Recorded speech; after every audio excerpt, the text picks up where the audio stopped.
all of you with peace and love. May this moment that we are in prepare the ground for the achievement of our goals, noble deeds. May all the doors of goodness be opened. May all the causes of evils be averted. May all the prayers of the worshippers be accepted. May the hearts of those who are listening be overjoyed and filled with love of God, Allah. Oh Allah, we can fulfill our needs by your bounty. We know it is not allowable for us to mention any name beside you. You have bestowed upon us this amount of guidance. You are the one who will cover up our faults. Cause the drop of knowledge which you gave previously, so that this knowledge will become united with your seas. In our soul, there is a drop of knowledge, delivered from sensuality, from the mundane interest and body's clay. O Allah Almighty, our Lord, we do accept, we believe that you have no peers, no equals. Please hold our hands, pass over our faults. Allow in our heart your subtle words to penetrate, so that your mercy will encompass, will enlighten us, O gracious one. From you we know both the prayer and the answer come, and from you both safety and fear come. If we have spoken faultily, please correct it. And you are the whole and sole corrector, O Sultan of the speech. Amen. Last time we left off actually couplet 92 or 93. Maybe we can pick up from 91 so that we can refresh our memories what we have discussed in this context. If you recall, Mevlana, our master, put emphasis on the significance of the term adab. And he says, through adab, this heaven has been filled with light. This is couplet number 91. And through discipline, the angels became pure, immaculate, and holy. So they become sinless, purer than even light. So this heaven has become entirely luminous through adab. And since the creation, and the orderly fashion and equilibrium, peace that we have in this universe, we know that Mevlana says because of their adab, it has become illuminated thanks to their full obedience to you, Allah. So numerous shining stars, luminous sun and moon, angels, because of their mannerly behavior, adab, become completely spotless, innocent, and pure. And so now Mevlana moving from the order, harmony that we enjoy in the universe, and now relating us to our human character. It says, Budsi Gushtah, but this is important, Budsi Gustahi Kusufi Aftab, Shod Azazil, Zi Jur'at Red Bab. Because of, lack of adab, this is important, like disrespect, the sun was eclipsed. Again, because of his arrogance, insolence, Azazil, meaning the name of Iblis or Satan, and that was his name actually before his fall. So even this insolence, the root behavior of Azazil, and his pride, and because of his lack of adab, he misbehaved. Of course, this is in reference to the famous conversation between Allah Almighty and the angels. If you recall, وَإِذْ قُلْنَا لِلْمَلَائِكَةِ اسْجُدُوا لِآدَمَ, that was the part when Allah ordered that angels should prostrate before Adam. They all complied with judu, but except Aba wastakbara, Satan refused to do so, so disobeyed, and that was a brazen, behavior on his part. And then Allah Almighty posed this question to him: Ya Iblis, ma mana'aka an tasjuda lima khalaqtu biyaday? What was the reason, that prevented you from prostrating to this, unique person, like to the one whom I created with my own hands? Then the Satan, Iblis, trying to justify himself, his refusal, with kind of arrogance behavior, he responded, "Ana khayrun minhu khalaqtani min narin wa khalaqtahu min tin." I am better than him, superior to him, because you created me from fire and created him from clay. So, and that was, of course, in a sense, he openly spoke to his Lord with audacity. So he had this brazen, rude, arrogant behavior. And that's what he says, lack of adab. And because his rudeness, arrogance, therefore Satan was condemned and accursed and deprived of Allah's mercy. So the reason Mevlana reminded of this story of this accursed Satan, in a sense, the fallen, is that he intended to impart a lesson for us, as I indicated last time, the significance of self-control, self-discipline, mannerliness. And this is extremely important in particular in education, spiritual training. So between a teacher and a disciple and a student, the relationship should be one of the best adab that should be manifested, in other words. So, of course, that here the story was about the king, the prince, who was expecting this divine physician whom he had seen in his dream, who would come to cure the sick lady, like a handmaiden, in whom a king fell love. So now, from now on, we will witness more what I call a moral conduct, that Mevlana put emphasis how you welcome or how you receive your guest, or what should be the proper behavior or appropriate behavior between the learner and the teacher, in other words. So here, from now on, we will see the meeting of the king with this divine physician. In fact, the meeting of the student with the master.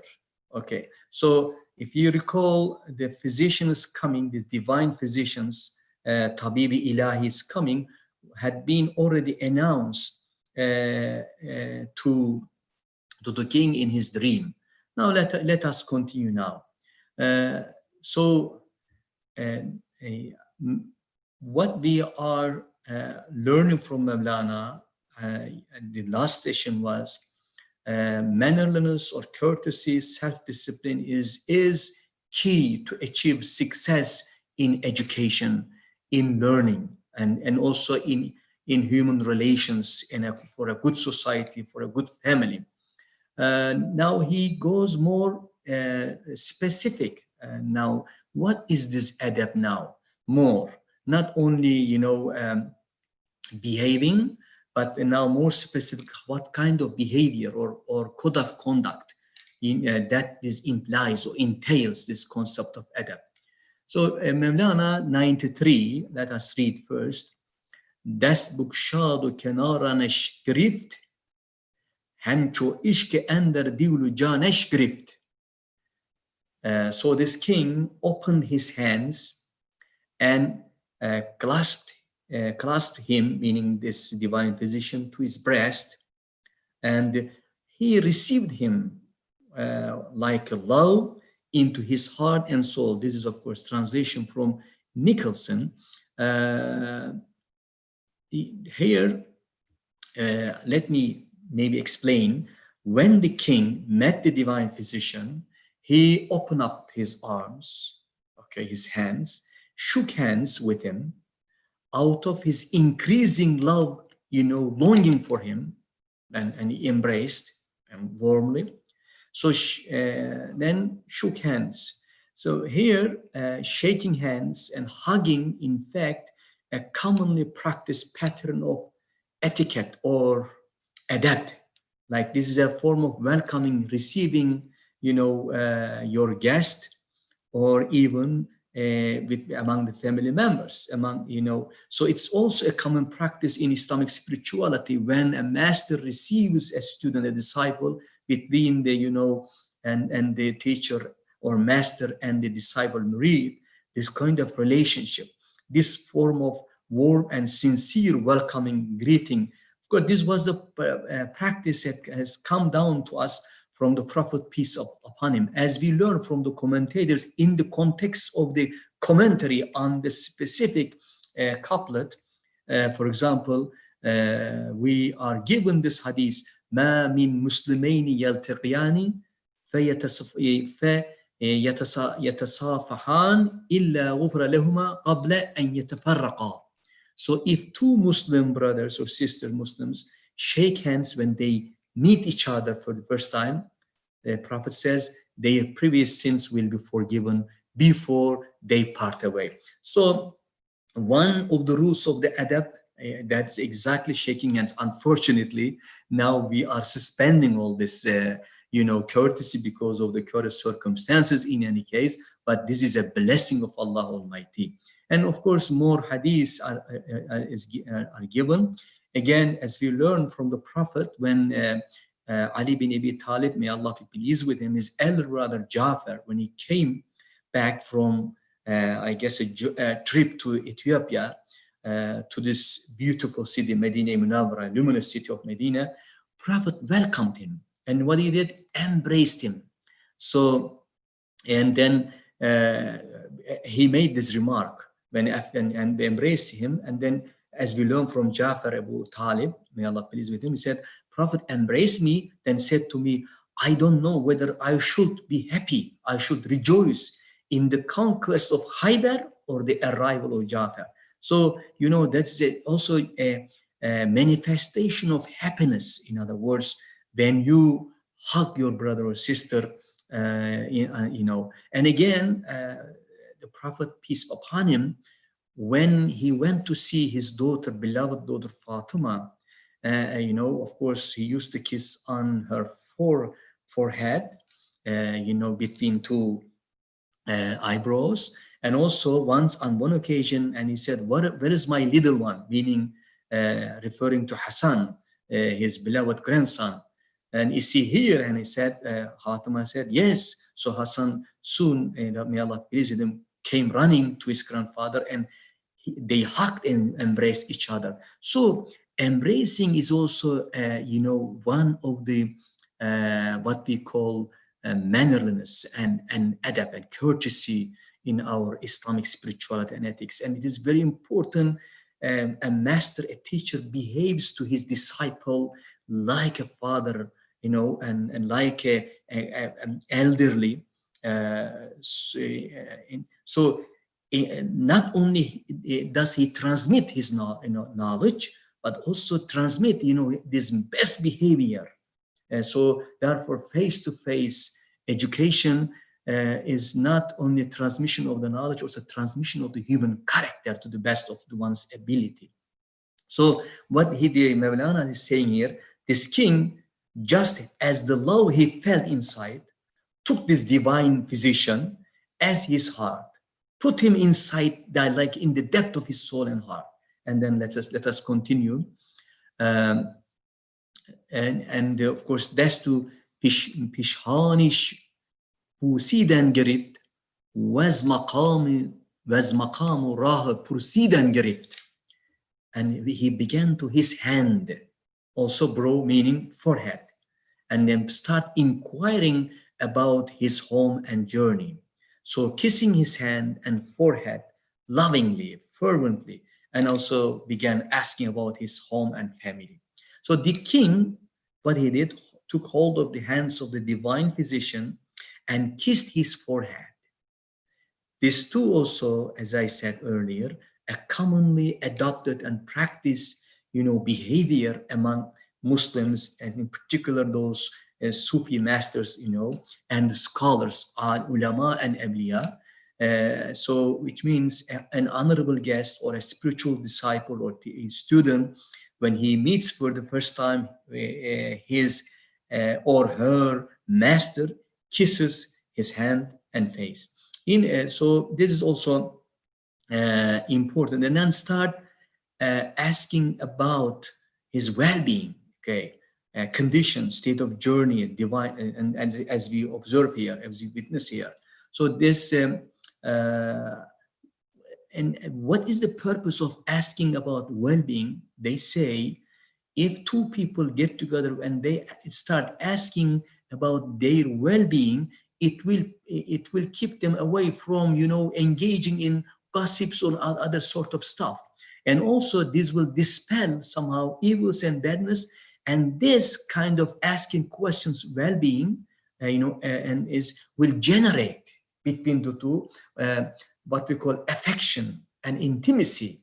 And so therefore it's important when you see when you meet with your brother, how are you doing, what are you doing, how was the family, how was it? So this kind of conversation open up other, of course, subtle words of wisdom, as we say. And therefore this is one of the moral lessons we learn from the spiritual teaching of Mevlana Jalaluddin. Then if we continue, پرسان می کشیدش تا به صدر گفت گنجی یافتم آخر به صبر آخر به صبر. So he started questioning and like asking about his well-being, and he led him to the dais, meaning the high stage, high place in his residence, like a platform, in a sense, stage. So, and he said, finally, at last, I have found a treasure by remaining patient. So the greatest treasure, I was able to reach in the end by being patient. So here, by asking many questions, inquiring insistently about his well-being and his conditions, this king took him all the way with utmost respect and humility, hospitality, to the best place of his residence. Okay, so, and make him more comfortable, and also said to him, facing, I found a great treasure like you, and reached at last a treasure from Allah, all merciful, by staying perseverant and patient. And he said now, Gift a nuri haq wa dafi haraj. In one version is nuri haq, the other version is a hadiya haq, as we see in the other versions, hadiya haq or nuri haq. He said, meaning king said to this divine physician, Man sabr miftahul faraj. He said, like, O gift, or O nur, light from Allah, you are in fact, dispeller of the trouble. You are, defending us against trouble. And so now I understood the meaning of patience is the key of joy, as sabr miftah al-faraj. So you are the light of Allah. You are defending us against all kinds of harm. And now patience is the key to joy and calm. Therefore, this is the blessing of Allah. By remaining patient, finally we reached, what we are asking for. So the king basically said, O light or gift, bestowal of Allah, you are dispeller of hardship, and also you are dispeller of trouble, like a remover of trouble and harm. And now I understand well by experience what is the meaning of this expression, wisdom or maxim, as-sabr miftahul faraj, patience is the key to joy. And of course, no need for us to go into details of the significance on patience. There will be more, passages coming into Mathnawi, and more specifically, we'll talk about that. Maybe for the sake of time, we should move on. ای لکای تو جواب هر سؤال مشکل از تو حال شود بقیل و قال. It says, you, meaning the divine physician, your countenance, or meeting you face to face, both meanings, is the answer to every question. And by you, heart knots are loose without discussion, meaning even without asking you, you are able to discern what is my question in my heart. So without even, lose and like opening my tongue and articulating my desire, my, concern, my question, you will be able to understand what is in my heart. So basically, meeting face to face between a master and a disciple is very important.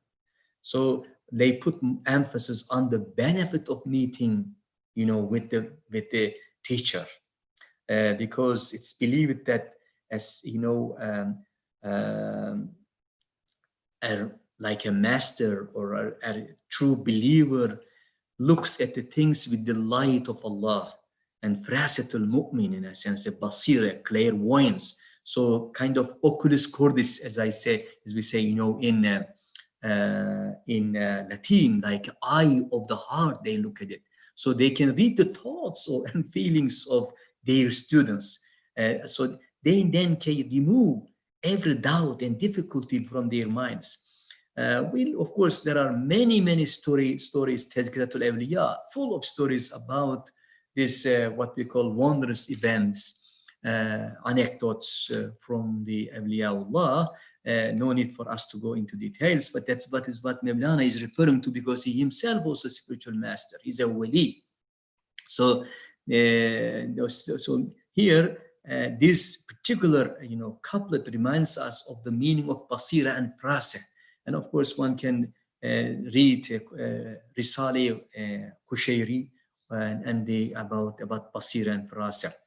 Now, what Mevlana is conveying to us here, let us consider on again the implication of this couplet. It says, the king, the divine physician, your honorable visit to us, or our meeting with you, will be an answer to all our questions we do.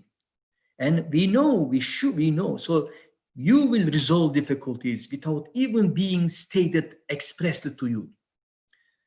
So, Mevlana again reminds or alludes somehow that when you are in the presence of a scholar or master, if you are sincere and truthful, that you are there only to learn, to seek his knowledge, not to check, not to test his knowledge, definitely you will get benefit from it, even by looking at him. So therefore, we have many hadiths from the Prophet being in the company of the ulama, scholars, and the awliya, saintly friends of Allah, by itself is a lesson for us to learn.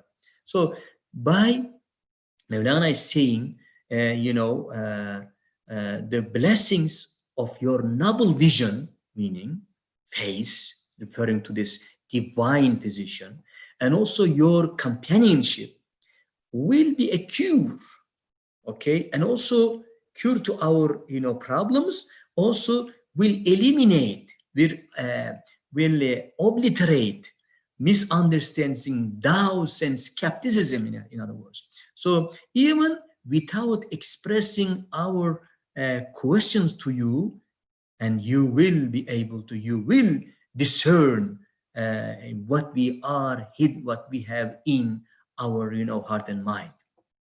And so and now more specific, I mean, even now 98 ترجمان هر چی ما را در دل است دستگیری هر کی پایش در گل است. He says, you interpret, you translate all that is in our hearts, and you give a helping hand to everyone whose foot is stuck, or whose foot stuck in the mud, in a sense, or, you know, like in a hole. Now, let me be more specific what it means. You know, our food is in the mud. From the commentators we learn, he says, you know, you have an intellect. You have a particular intellect, which means aql juz'i. It has a limitation. If you just act in accordance with the demand of your particular intellect, if you do not seek revelation, spiritual, you know, wisdom, you know, that intellect by itself will get stuck, you know, in the worldly realm, which is a kind of mud, and you will not be able to, you know, relieve yourself from this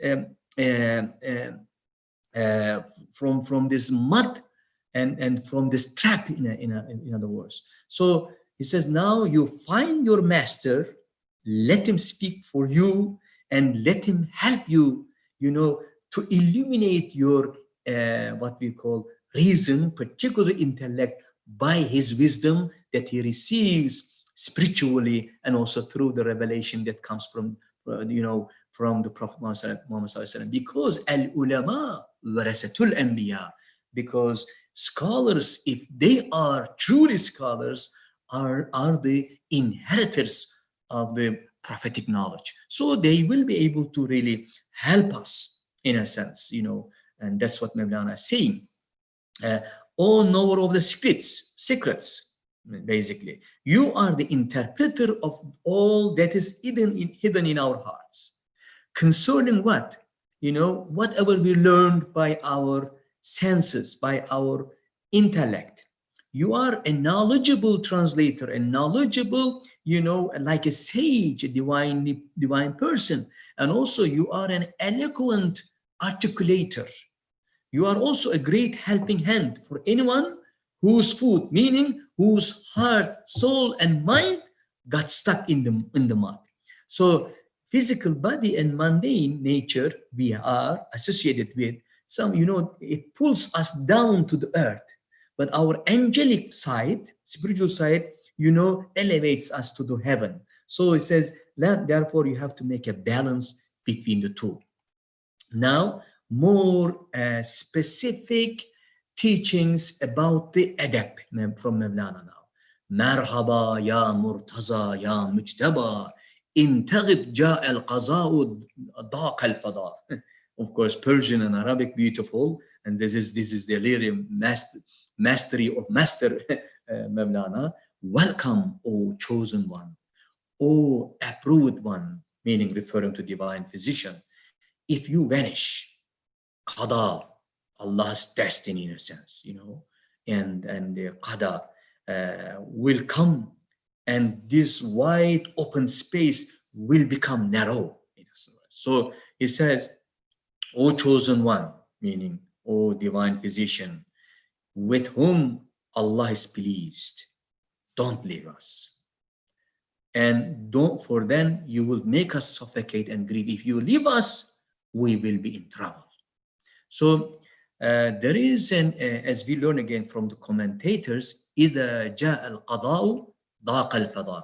This is a famous saying attributed to Ali bin Abi Talib radiyallahu anhu, may Allah be pleased with him, which means when Allah's doom or Allah's destiny or decree comes to pass, one is reduced to sore straits, in a sense, painful passage, and you know he becomes constricted in it, in other words. So Mevlana is saying here, welcome, O Shaykh, O Master, or divine physician. You have come with abundance, you know, of blessings, so now here, when you greet one another, in any gathering, of course, first salam, that is the ethic, morality of Islam. But the person who is receiving our salam, when we sit, okay, that it is his duty, his, in a sense, gesture expected of him to return our salam, alaykum salam, also make us comfortable by saying marhaba, marhaba, welcome, welcome. And again, we learn from the hadith of the Prophet when Ikrimah, for example, a companion, as he himself declares, radiallahu anh, he said, after my journey from, I returned to Medina, I went directly to the presence of the Prophet Muhammad sallallahu alaihi wasallam, and who addressed me saying, welcome, marhaba, marhaba, ya Ikrimah. And in the same manner, of course, he greeted his wives and his, this is what we learn. So marhaba is an important or chosen one or apparent one or selected one. And now the second part, if you disappear from this nation, misfortune, trouble will fall on us. You see, mawtul alimi, mawtul alami. That is, or okay, kind of, if you know where alim disappears, really, that is unfortunate situation for the people who benefited, who were benefiting from this alim scholar. So the trouble will follow, and like a wide space, lands, affluence, fortune will turn narrow and then scarce and poor. So in تغب عني أو عن هذا القوم جاء القضاء لهم وضاق القضاء لهم. If you disappear from me and from this nation, then misfortune will befall them and their fortune will turn into misery.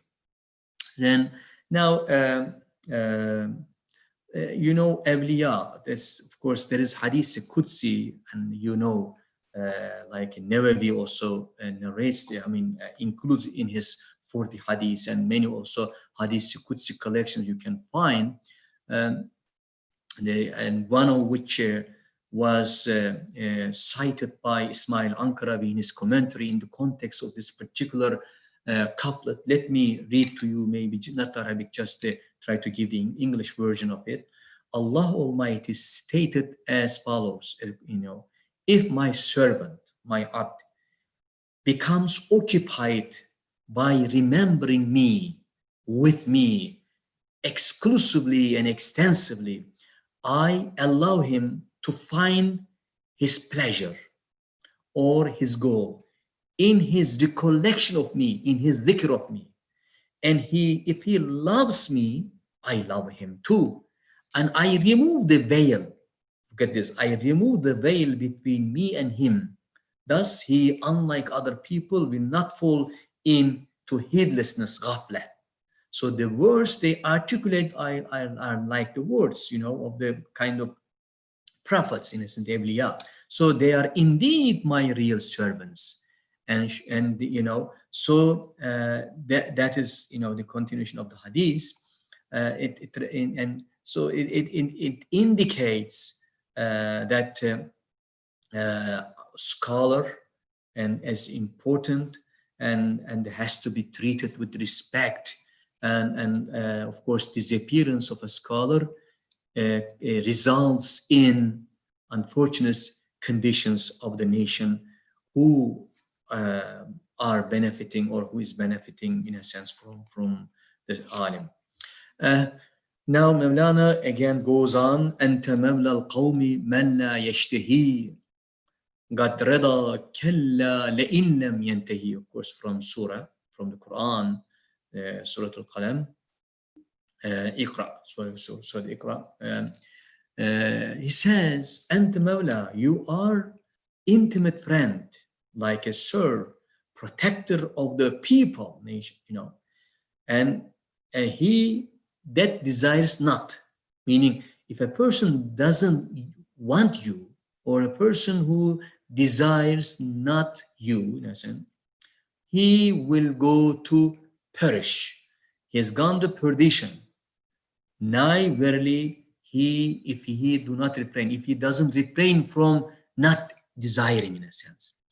So it says, you are our master. And if a person shows disdain to you, will be destroyed if he doesn't refrain from this, inappropriate attitude. Which here, كلا لئن لم ينتهي لنسفعا بالناس, Surah Alaq. Here, verily, if you do not refrain, we will drag him by the forelock. This ayah was revealed in particular reference to a Meccan idolater, polytheist, who forbade his Muslim slave to perform prayers. Unless he says he, refrain from this, we will drag him by the forelock. So now in this couplet, Mevlana saying, of course, this king on the tongue of this king, O Sultan of the truth, referring to divine physician, you are the master of the people of the spiritual path. He who doesn't desire you has completely vanished. And unless he returns from this state of disdain, not desiring. So this indicates that one who holds no love for friends of Allah, for the scholars, goes to perdition. And that one who denies them, in a sense, also doomed to failure, doomed to perish. And again, we are reminded of an hadith by the Prophet ﷺ, إن الله وملائكته وأهل السماوات وأهل الأرض حتى النملة من جحرها or حجرها, both versions, وحتى الحوت في البحار ليصلون على معلم الناس الخير. He says, one who holds, indeed, Allah and malaika and angels and the inhabitants of the heavens, the inhabitants of the earth, okay, even including an ant in its hole or habitat, in a sense, and fish in the sea, pray for those teachers who do good and teach people good. And this is exactly, so they continue to invoke, in a sense, supplications, and also ants, inanimate beings, angels, people of the earth and inhabitants of the heaven, all, praise the teacher and also pray for the goodness of the teacher who teach people good.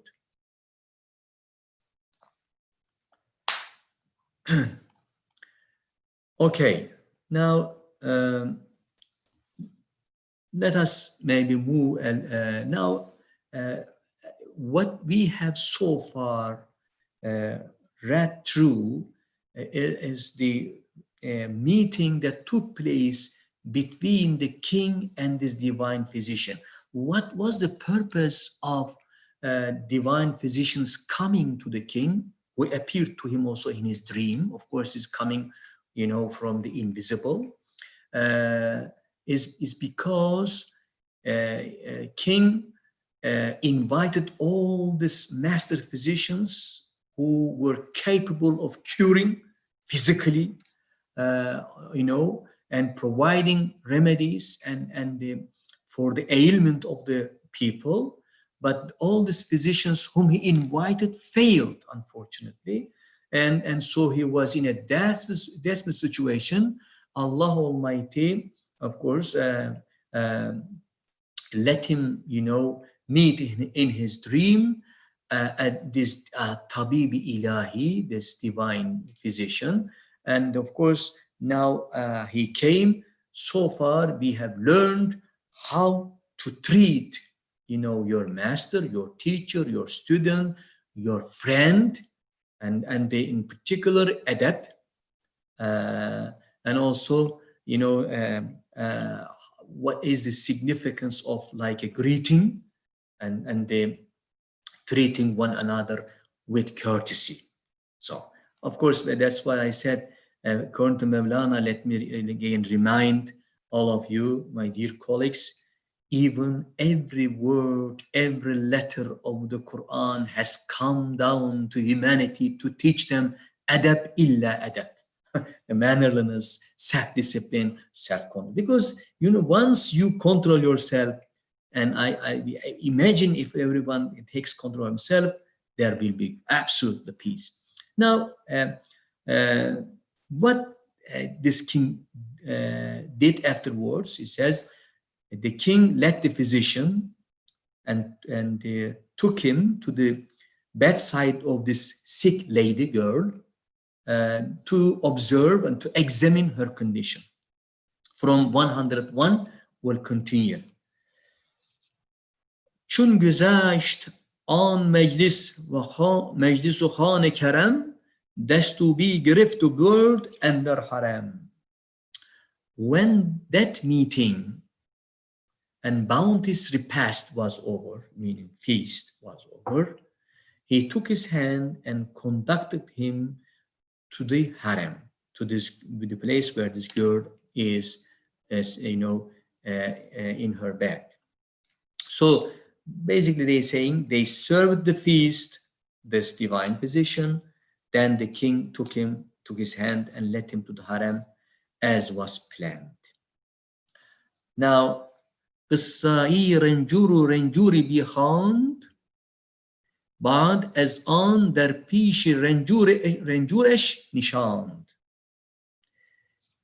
He recounted the tale, meaning the story, the incident of the sick invalid, like also her illness.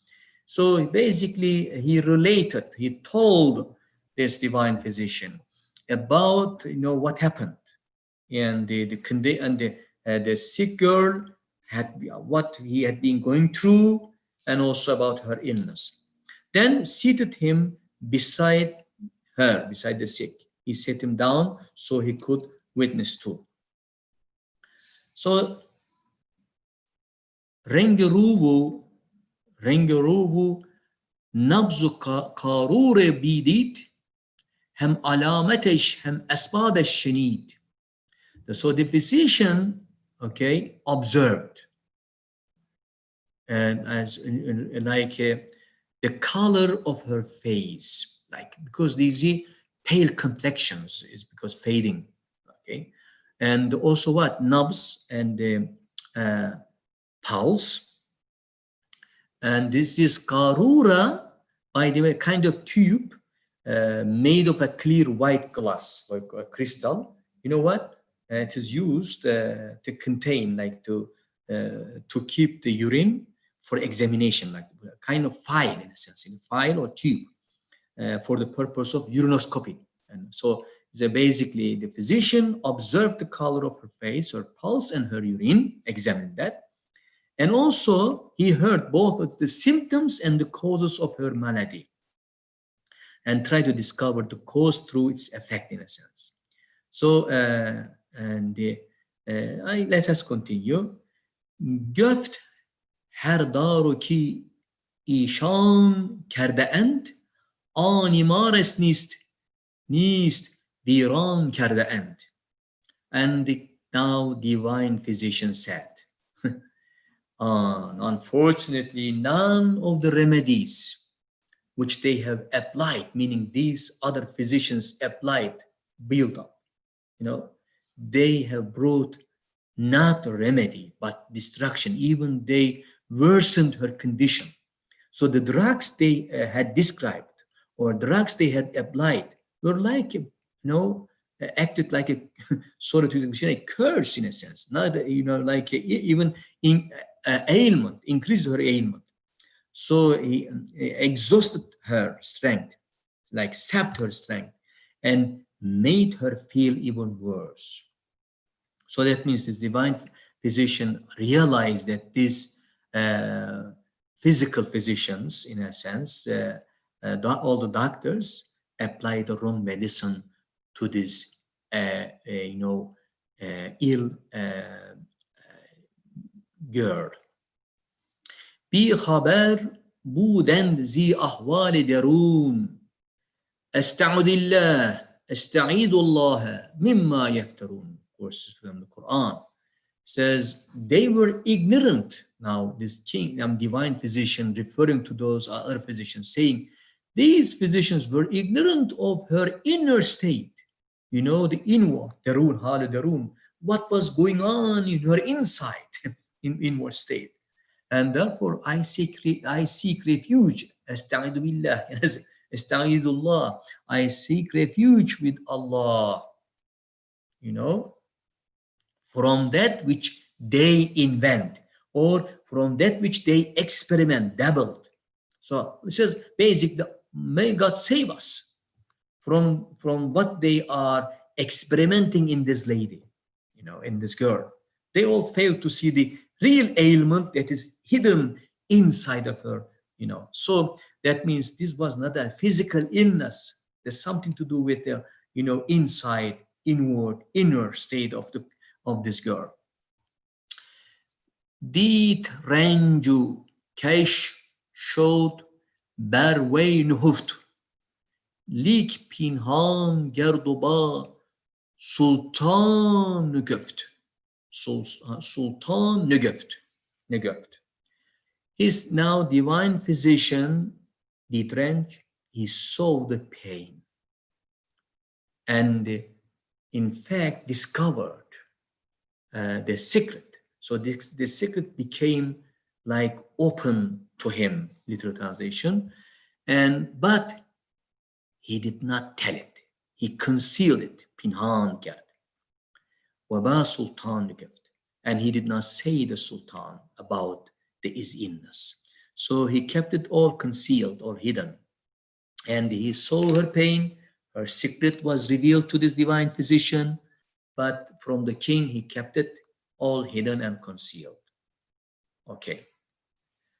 رنجش از صفرا و از سودا نبود، بوی هر هزوم بدید آید زیدود.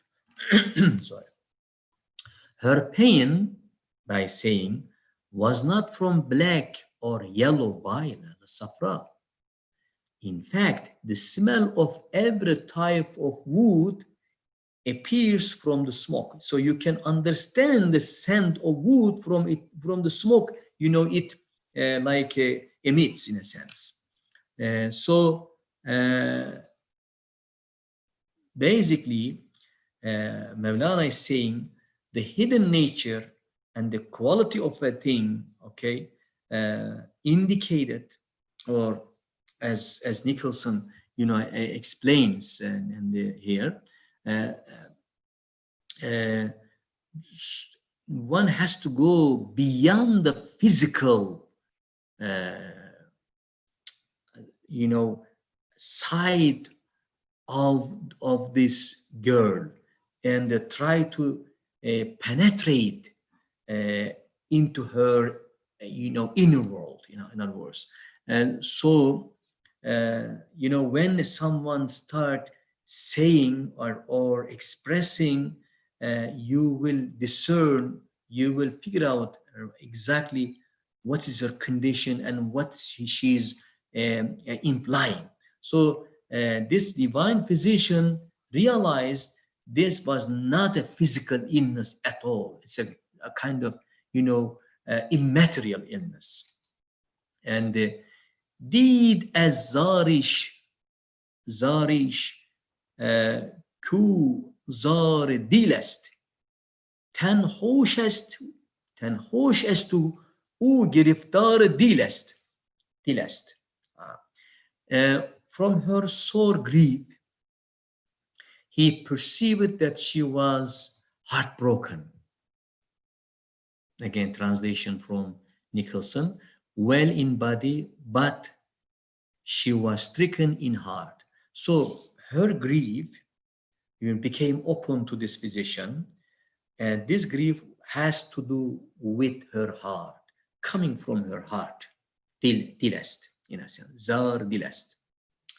And physically, ten hosh, her physical body, 10 hoshes, physical body is fine, in a sense, her body is fine. But we're all giriftar delest. Unfortunately, her heart was in deep pain, torn apart.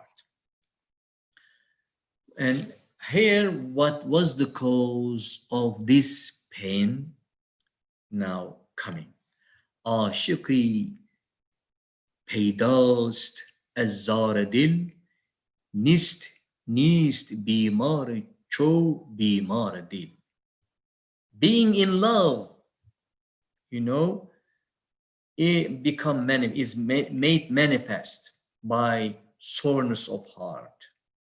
There is no sickness like the sickness of the heart. So, being a lover, in other words, indicates that your heart is in deep pain, aching. No sickness can hurt a person as much as, his heart hurts. So the heart sickness is more severe than the physical sickness, in other words. That is, Mevlana is saying. So, and the cause of this soreness of the heart become very clear, that was because of her love. She was in love with someone else. That was, basically Mevlana conveying to us. Now, before proceeding any further, let me share with you a couple of important points. First, we are not interested whether such an incident had taken place in the past. We have no, really concern about these things. We are not interested in knowing this, whether this happened or not. Maybe this is fictitious. Maybe this is something, commonly circulated in the Central Asia, okay, in India, as you know, because so many such stories are in wide circulation. What's important is not the literal meaning of the story or the occurrence of the event, what it implies, what it imparts to us as in terms of moral teaching and lesson. Therefore, Beit Man, Beit Nist,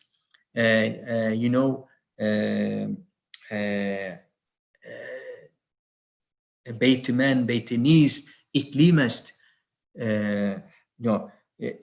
Hazdeman, Hazdenist, talim est.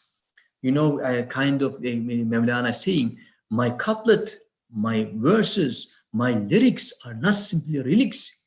Each one like a full of meaning in a sense, like a land, continent. You may experience a lot, layers of meanings over there, spiritual, moral, but even my jokes, are not simply like humors, or my humors are simply humors. They are, on the contrary, for you to learn a lesson, to extract a lesson, moral lesson. That's exactly. So here, each, in fact, couplet implies a variety of meaning for us: literal, moral, and spiritual. And then, so far we are dealing primarily with the moral lessons, but here and there also we are touching upon spiritual as well, because each one also has a symbolic meaning, ish'ari, like indicative of something, like, and the whole story can be applied only to human being himself, rather than like a communal, in a society. So senses, heart, intellect, and the faculties, and body, soul, ruh, and spirit, all play a role in the stories of Mevlana Jalaluddin Rumi. Now, therefore, we have come to a place where Mevlana will speak about really inexpressibility, like ineffability, inscrutability, unknowability of love itself. That will continue, inshallah, and in our next session. If there is any question, please feel free to ask or any comment. I will be glad to respond as much as I can, inshallah. Thank you for listening again. Allah Alam. Allah knows the best. Any comment, questions, or any clarification that you would like to ask?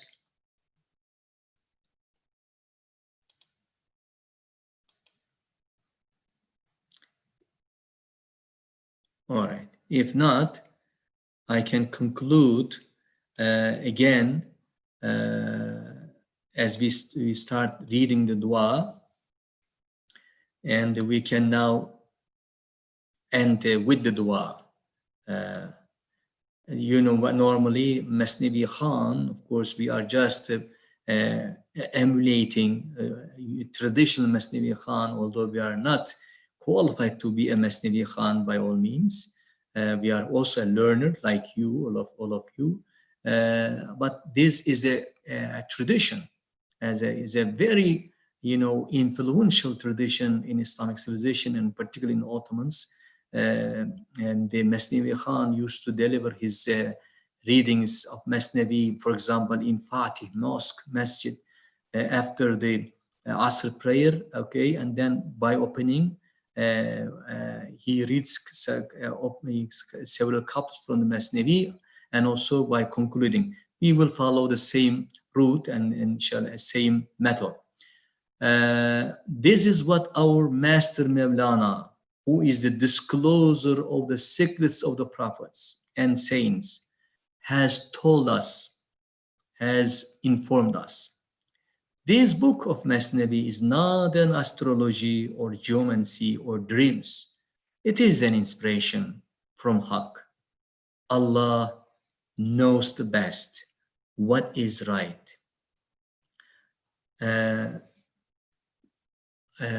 Allah's peace and blessings be upon you all. Khuda Hafiz, fi amanillah. See you inshallah next time.